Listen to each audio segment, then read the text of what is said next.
This is a video response to Mr. Hyden's year-end special episode of the Bundy Factor from our fantasy football league, in which he names the blunder of the year. That blunder he named it to be the trade involving the Cowboys and the Mucklucks. The trade involved Larry Fitzgerald, Antonio Gates, and Thomas Jones leaving the Oaktown Cowboys and coming to the Mucklucks in exchange for Reggie Wayne, Joey Galloway, Chris Cooley, and Donovan McNabb. Now, let's just go ahead and throw McNabb to the side and Thomas Jones to the side, because they never really entered the equation for either team, as they pretty much just set the bench. So what we're looking at is Fitzgerald and Gates versus, really in theory, Reggie Wayne and Joey Galloway, because Cooley was also a non-factor from the Mucklucks side because he was merely a bench player as well. Now, you look at Fitzgerald versus Wayne, and you can say, okay, well, you know, Wayne should be the better player.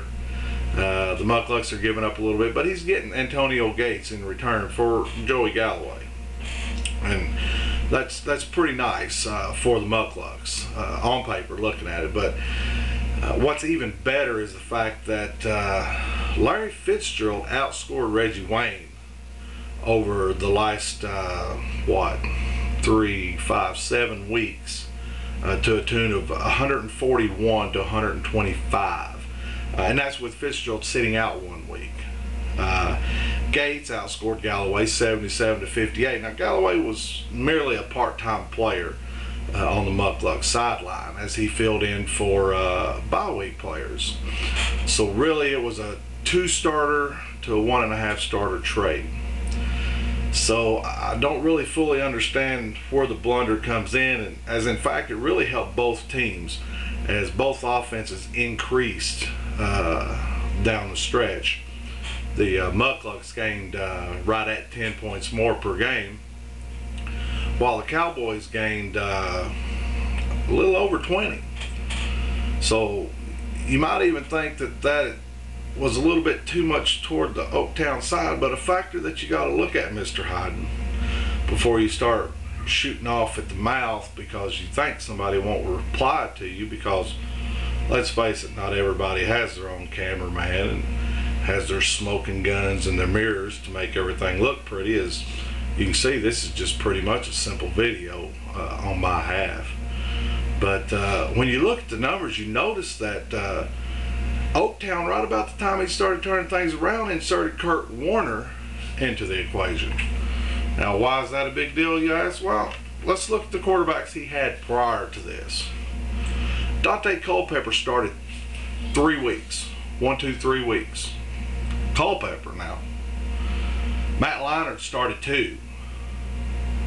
McCown started 1. Campbell started 1. He even started Testaverde. So I think the entire Cowboys team turned around when Kurt Warner was inserted into that offense. The trade helped him, there's no doubt, but it also helped the Mucklucks. Now, we can look at possible blunders, you know, Jarius Norwood taken in the 3rd round, and no offense, Jarius, I think you're a great player and should be the starter there in Atlanta, but and hopefully the coaching staff will see that for you someday. But for this year, there's no way you should have been a 3rd round draft pick by the Ponies. Was there any others? Seems like there should be a real big one. So I know. How can someone have a quarterback like, say, Tom Brady, 50 touchdowns, 50 touchdowns 1 year? First player ever to do that.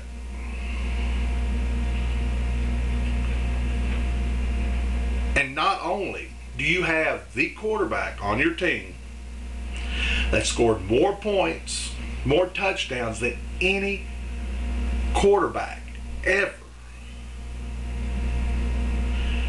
you have Randy Moss. Randy Moss broke the single season touchdown record. broke the single season touch. So you've got the quarterback who has the greatest year ever in Tom Brady on your team.